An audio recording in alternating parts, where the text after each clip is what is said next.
Beleza, pessoal? Sistemas de bombeamento seguro para alimentação de água para caldeira. Trouxe aqui um exemplo para vocês. Então, vocês imaginem que é uma caldeira de vapor superaquecido. Eu estou exemplificando aqui uma caldeira de biomassa, uma caldeira mista. Então, nosso costado cilíndrico é flamo tubular, a fornalha aquatubular. A nossa PMTA é 20 kgf por centímetro quadrado em pressão relativa. A nossa pressão de operação é 18 kgf. A nossa PSV, Pressure Safety Valve, ou traduzindo, né, válvula de segurança, mas a gíria do pessoal aí de campo é PSV. Em caldeiras de vapor superaquecido, a primeira válvula que devem abrir são as válvulas que estão pós o superaquecedor. E para especificar essa pressão de ajuste, deve ser levado em consideração a perda de carga do superaquecedor. Eu não trouxe aqui um exemplo com a perda de carga, senão o nosso exemplo ia ficar muito longo. Mas imaginamos que, como ela tem que abrir primeiro e a minha PSV2 está em 20 kgf, que está lá em cima do balão no vapor saturado, ela deveria abrir com 19,4. Imaginamos que a nossa perca de carga era 0,6, então a nossa pressão de ajuste dessa PSV1 deveria ser 18,8, neste exemplo. Então, nossa PSV1 então, seria lá, ela deveria abrir em 19,4 se estivesse na região do saturado. Eu não estou levando aqui em consideração a nossa perca de carga, é um exemplo, é um estudo de caso, um exemplo. A nossa PSV2, então, ela está na nossa PMTA, está em 20 kgf, e a ASME1 permite que a gente possa calibrar a segunda válvula numa regra de escalonamento de até 3% do nossa PMTA. Então, eu posso calibrar a terceira em 20,6. Então, vamos lá. Se a minha PSV pode chegar até 20,6, está em 20,6, eu tenho uma regra de escalonamento, qual que é a pressão de projeto admissível que a gente vai adotar para a caldeira para o cálculo da bomba? Então, a regra é a seguinte. Segundo a ASME, a gente pode chegar até 6% da PMTA. Até 6%. Vejam, não é mais 3 da PSV2, é mais 6 da PMTA. Então, mais 6 da PMTA mais o 3%, a gente chega no 21,836. Essa é a pressão de projeto da caldeira para a bomba. Essa é uma questão muito, muito importante. A gente encontra bastante erro, né, nesse quesito de seleção de bomba, até de próprios fabricantes. Então, aqui a gente concluiu a parte do ASME1. O processo de seleção da bomba para a caldeira, então aqui eu fiz um checklist para vocês conseguirem entender todo o passo a passo da especificação da bomba. Aqui é um roteiro que nós utilizamos, e eu estou dividindo aqui com vocês. Determinar o modelo de controle de nível utilizado, qual que é a temperatura da água, condensado, vai ser desarador, enfim, como que a gente vai fazer isso. Calcular a vazão final ou a base, se necessário. A base e a final é que a gente determina quando tem bypass ou não. E só deixando claro, caso tenha um bypass e a gente precisa manter um fluxo mínimo de água dentro da bomba para refrigerar, porque vocês imaginem, naquele exemplo, se a bomba ficar ligada, ela trancada, não conseguindo circular água, a bomba vai ficar ali rodando, rodando, rodando, selo mecânico vai estragar, né? Então a gente precisa, por perda de carga, o nosso famoso professor Bernoulli, dimensionar qual que é a vazão mínima, de acordo com aquela bitola, para passar pelo bypass. E em cima, se tiver esse controle, então a gente vai determinar o item 5, a vazão base, que vai para a caldeira, e a vazão do bypass, que dá a nossa vazão final. O 6, conferir a elevação da sucção, depois do recalque, as perdas de carga da sucção e do recalque. No final, a altura dinâmica total desse sistema, ou seja, a pressão realmente da bomba, que a gente vai precisar especificar, calcular o NPSH disponível, e então a gente vai para a seleção primária da bomba. A gente vai estudar as curvas e ver qual que é a bomba que a gente vai escolher para atender toda essa condição. Feito isso, a gente vai verificar se o NPSH que a gente calculou está maior que o NPSH requerido pela bomba, e mais para frente eu vou falar sobre isso, e vai verificar a compatibilidade térmica e química dos materiais que a gente está escolhendo essa bomba. E depois a gente valida com a nossa inspeção final. Então vamos para um exemplo. Imaginamos lá a nossa caldeira ainda, né, de vapor superaquecido. Então a gente tem a bomba então com inversor de frequência, a gente tem um tanque de condensado aberto à atmosfera, né? Eu estou pegando exemplos aqui, são as caldeiras medianas, Brasil. Um condensado a 85 graus Celsius, E a gente, então, nesse caso, já vai para a vazão final, o item 5, né? Então, como é que funciona essa determinação dessa vazão? A gente tem uma vazão de uma caldeira de 18.500 quilos de vapor, 18,5 tonelada, e esse exemplo aqui vale para qualquer vazão. A gente divide pelo peso específico do líquido. Qual que é o peso específico? Só deixando claro que água é 1 grama para 1 ml ou 1 quilo para 1 litro, quando a água está a 4 graus Celsius. Diferente disso, nós que somos da área da ciência, da engenharia, a gente tem que aplicar qual o peso específico realmente daquela massa. E em 85 graus Celsius, por tabela, esses são números tabelados por tabela termodinâmica, que vocês encontram aí pela internet, vocês podem fazer o acervo de vocês, é 968,4 quilos por metro cúbico. A ASME não fala nada sobre acrescer a vazão da bomba para uma condição de caldeira, mas tem uma norma internacional, 129527, ela recomenda que seja utilizado 25%. Quem me conhece sabe que eu utilizo a ASME, é a regra de todos. Mas imagine se a gente especificar somente no 18,5. A gente pode ter algumas coisas que não estão previstas aqui. Por exemplo, descarga de fundo, que é muito difícil a gente prever nessa hora da bomba, porque isso tem que deixar a caldeira acontecer, tem que operar a caldeira, porque o pessoal do tratamento de água vai dar mais descarga, menos descarga, vai depois talvez até incluir outras descargas. Então, pode ter algum vazamento na caldeira que a gente não sabe.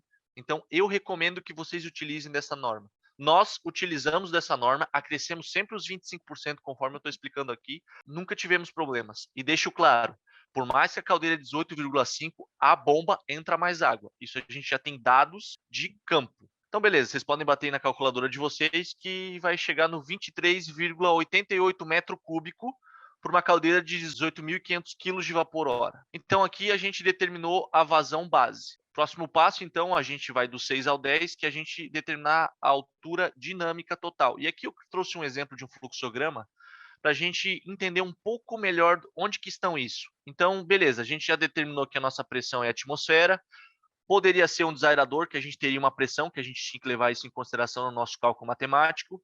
A gente já determinou no exemplo anterior, que eu trouxe para trás, que eu queria falar da ASME, que a pressão de projeto é admissível para a caldeira, mas vocês podem deixar para executar nessa fase. A gente vai, então, determinar a perda de carga da sucção, do recalque, e aqui é puramente Bernoulli, é física, não existe norma. A ASME fala que isso é a critério do projetista.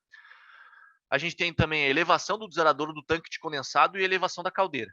Então, esses são os passos aqui que, nesse fluxograma, fica um pouco melhor para vocês entenderem. Então, nesse exemplo, eu trouxe que a elevação da sucção, a gente está a 4,5 metros de altura. A nossa elevação do recalque, que é onde está a altura da caldeira. Só voltando no slide, a altura da caldeira, os 12 metros que eu estou falando, é aqui, tá, gente? É como se fosse lá em cima, esses 12 metros. Não é nessa entrada aqui. Essa entrada aqui é como comumente é utilizado, mas a gente sempre usa o teto da caldeira, ok? É 12 metros de altura.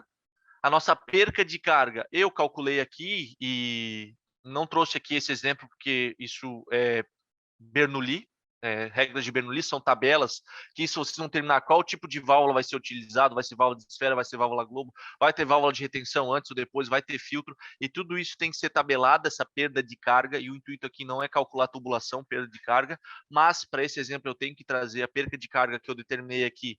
Para aquela altura de elevação eu tenho uma perca de carga de 3,1402 metros de coluna d'água, e bomba sempre dimensionando em MCA. Então, todas as unidades a gente tem que trazer para metros de coluna d'água. A nossa perca de carga do recalque de 7,8821 metros de coluna d'água. Nosso fluido condensado, temperatura 85. Beleza. Aqui eu trouxe a fórmula aberta para vocês entenderem.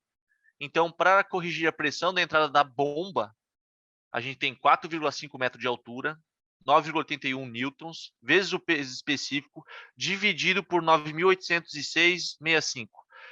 O 9,81 é para transformar para Pascal e o 9.860 é para transformar para MCA. Vocês podem criar toda essa regra de base sobre qualquer qualquer fórmula. A nossa ideia aqui são números de correção para transformar para MCA.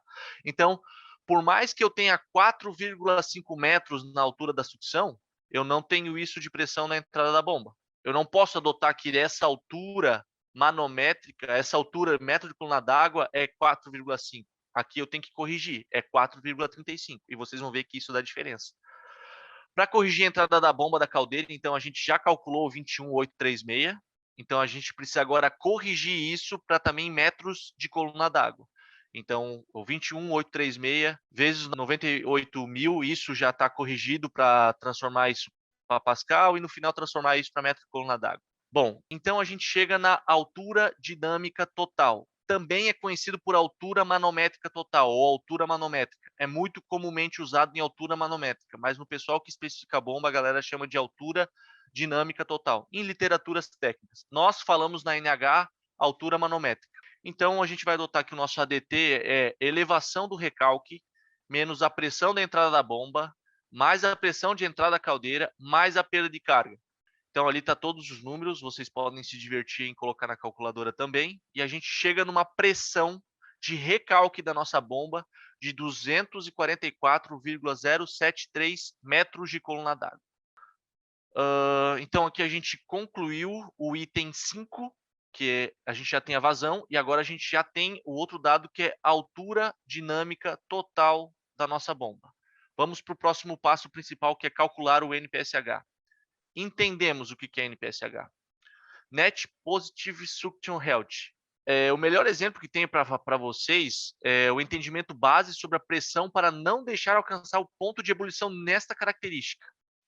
Imaginamos aqui uma panela de pressão em condições atmosféricas ideais. A temperatura de ebulição dessa água é 100 graus Celsius, ok? Então, por que nesse exemplo que eu estou falando que a gente está operando em 18 kgf por centímetro quadrado dentro da caldeira, a água está em 208,9 graus e ela não está em ponto de ebulição, ela não está em vapor? A resposta é porque eu estou pressurizando essa massa, eu estou colocando pressão. A partir do momento que eu tiro a pressão dessa massa e ela encontrar nessas condições ideais nível mar, como eu estou falando, toda essa massa vira vapor de forma instantânea. Então, o que eu estou falando? Quando chega numa caldeira de 18 kgf em operação, a massa lá dentro está 208 graus Celsius, mas você vê líquido lá no visor. Agora, vamos pensar no inverso. Por que existe água que evapora a 8 graus Celsius? A resposta é simples. Nesse ponto, eu estou fazendo vácuo. A minha pressão, que antes era positiva, agora é negativa. Então, eu consigo também, em alguns exemplos, até industriais, eu ter água vaporizada a 8 graus Celsius. Tá, Ricardo, mas o que tem a ver isso com a cavitação em caldeiras? O grande detalhe da cavitação em caldeira é a temperatura e a pressão negativa que a bomba faz no tubo que está entrando na bomba. A NPSH requerido que a bomba tem dentro dela, na parte reta do tubo da sucção, ela está conseguindo fazer, ela está succionando naquele ponto. Então, esse ponto de comparar a pressão do NPSH disponível com o requerido é justamente eu colocar uma quantidade X de pressão para todo esse cálculo que eu vou mostrar para vocês, e a bomba, a força que ela faz de pressão negativa não deixa essa água entrar em pontos de evaporação. Esse é o grande detalhe. Se isso vier a acontecer, a gente vai ter problema na bomba. Só um último exemplo antes de eu falar qual que é o grande problema. A gente sempre em caldeiras a gente fala que são altas temperaturas que cavitam, mas a gente pode ter outros exemplos, entrando bolhas, conforme está aqui nesse exemplo, começa a entrar bolha na bomba, o nível do tanque está baixo e começa a entrar ar na sucção também, ou a nossa altura da sucção, isso aqui são bombas que a gente chama de pressão negativa, né?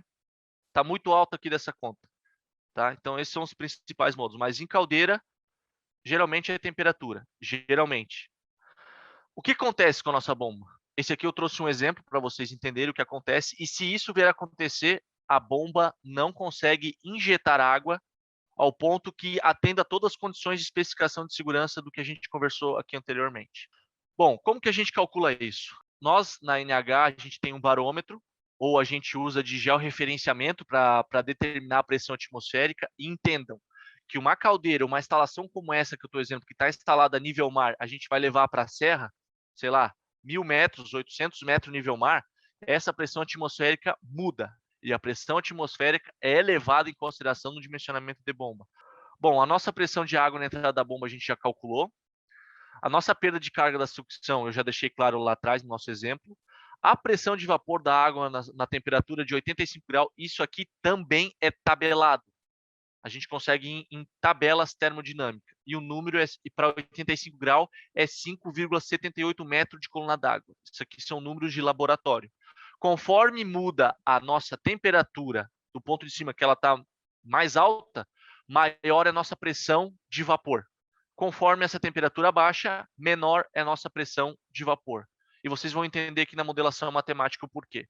O nosso fator de segurança é tabelado de 1 a 0,6. Isso aqui também não é normativo, isso aqui é um número que vem de boas práticas, são números de literatura. Eu já encontrei isso em literatura, mas eu recomendo que quem está começando nisso utilize o número 1, que é o exemplo que eu estou trazendo. Conforme vocês vão refinando e criando expertise sobre esse tema, vocês começam a baixar o fator de segurança até 0,6. Nunca cruzem a linha do 0,6. Por quê? É muito difícil para nós que estamos na área de projeto e inspeção a gente conseguir ver se o cara deixou uma carepa de solda, se tem alguma coisa interferindo na tubulação, se esse tubo está muito rugoso, se acontecer alguma sujeira ali dentro, isso aumenta a perda de carga, então o nosso 0,6 nos protege por alguns tempos. Então vamos lá, a fórmula é a seguinte do NPSH disponível.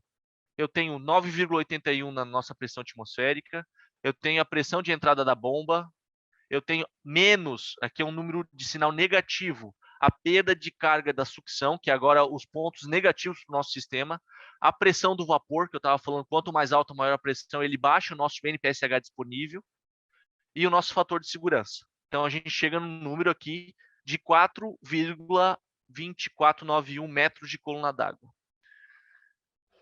Então, aqui a gente concluiu os 3 principais passos, e a gente vai entrar na seleção primária. E aqui, quem está começando, se vocês passarem a seguinte informação para quem está ofertando a bomba para vocês: a vazão da bomba, a altura dinâmica total, o NPSH disponível, o fluido e a temperatura, com essas 5 informações, vocês já compram qualquer bomba no Brasil, tá? Vocês já compram qualquer bomba no Brasil. Nós aqui da NH, junto com a minha equipe, a gente padroniza em fazer a seleção das curvas e auditar esses fornecedores. E vocês conseguirem chegar até que vocês compram qualquer bomba para caldeira, beleza? Vamos lá, a gente utiliza de alguns fabricantes, Grundfos da Noruega, KSB da Alemanha, Sulzer da Suíça e Schneider e Famac, que são as brasileiras, muito utilizados. Tá, Ricardo, e como é que você seleciona? Como é que você parte com eles? Eu tenho a seguinte regra: fluidos até 80 graus Celsius, Schneider e Famac atendem. Isso vai mais de atendimento de cada um para cada um. E conforme esse número sobe e conforme a pressão sobe, a gente varia entre as 3 internacionais. Mas até 80 graus a gente compra no Brasil. Acima disso, a gente compra fora. Essas outras 3 fábricas, elas têm unidades no Brasil, mas são multinacionais. Aqui eu trouxe, então, uma curva desse exemplo que a gente está discutindo. Então, existem softwares de seleção de bomba, ou vocês podem pegar catálogo de bombas dos fabricantes, onde que a gente não calcula a bomba. A gente seleciona a bomba conforme o número que nós estamos trabalhando. Deixei aqui todos os números 23,88 que a gente calculou, a bomba está dando aqui 23,87. Eu não sei se vocês conseguem ver, mas a gente está num número bem coincidente com isso, então ela atende a vazão. A nossa pressão nossa altura dinâmica total, 244, a gente praticamente atendemos ela, né? O nosso NPSH disponível calculado é aqui onde a gente compara, ó, pessoal. Por isso que eu falo que tem que ter a primeira seleção. A gente não tem esse número, porque esse número é do fabricante. Então, veja, eu estou colocando para a bomba 4,24, mas ela necessita somente 2,55, ou seja, ok, a bomba está aprovada. Então, eu deixei aqui os outros dados de fluido, os nossos últimos dados de potência hidráulica, potência consumida e eficiência de conjunto. Quem vai trabalhar com eficiência energética também de bomba, observe essas últimas 3 informações, ok? Então, aqui, já de primeiro, já fiz meu dever de casa, né?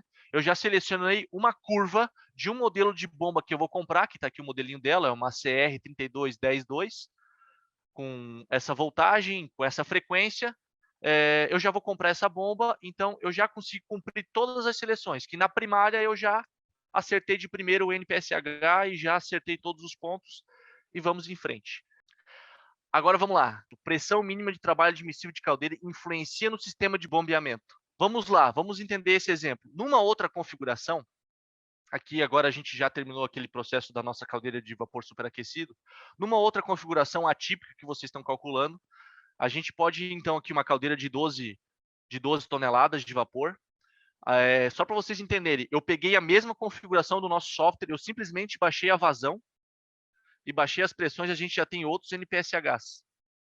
Tá? Então, conforme a gente muda a vazão, muda a perca de carga. Entendo que numa consideração dessa, pelo meu NPSH disponível de 3,97, vejam, pessoal, o nosso NPSH requerido é de 4,8. Ou seja, eu estou colocando uma pressão que a bomba tem mais força nesse ponto e ela cavita. Nesse ponto, ela consegue fazer tanta força que eu não tenho pressão suficiente no tubo, ao ponto que vai formar vapor dentro desse tubo e vai entrar vapor na bomba. Entrando vapor dentro da bomba, a partir do momento que ela passar pelo primeiro estágio da bomba, que ela ganhou pressão, aí onde que tem aquela molécula grande do vapor, ela implode e aqui causa o efeito de cavitação. E existem vários fenômenos de cavitação. Tá, Ricardo, mas então quer dizer que se eu dimensionar na tampa e pacar um númerozinho para fora vai cavitar? Não vai cavitar, mas também não é certo.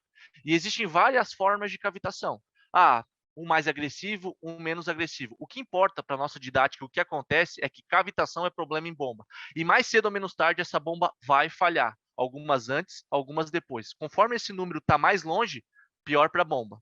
Para eu adequar o NPSH, vejam, eu tenho o mesmo NPSH, agora eu adequei o NPSH dentro da minha curva de operação, só que para me adequar em bombas on-off, eu preciso subir a pressão da caldeira. E a minha pressão da caldeira, no mínimo, para trabalhar dentro dessa região, é de 8,74. Se eu trabalhar abaixo disso, a bomba cavita. Se eu trabalhar abaixo disso, a gente vai ter problema na bomba. E vejam esse outro detalhe. Nessa condição, cuidem quando vocês vão fazer essa manobra, porque a gente pode baixar a vazão da bomba. Conforme a gente roda, a gente aumenta a pressão da bomba, percebam que eu automaticamente abaixo a vazão da caldeira. Então, nesse caso aqui, o que antes eu tinha 15,86 metro cúbico, agora eu tenho 14,4 metro cúbico. Então, cuidem com isso. Não é simplesmente aumentar a pressão que a gente vai estar deixando a caldeira em segurança. As fontes dessas curvas, estou deixando aqui para vocês consultarem no site da Grundfos. E aqui agora eu faço um questionamento para vocês refletirem. Como vocês agora avaliam o sistema de bombeamento das caldeiras que vocês inspecionam? Será que a gente olhou realmente para nossas bombas? Ter sistema de bombeamento em condições fora do especificado em caldeira on-off, tá, pessoal? Haverá problema mecânico ao ponto de colocar a segurança da caldeira em risco? Ou quando que isso vai estar em risco? Pressão mínima de trabalho admissível, levando em consideração a especificação da bomba, é um limite de risco para a caldeira que vocês assinam, que vocês inspecionam, ou a caldeira de quem é que usa?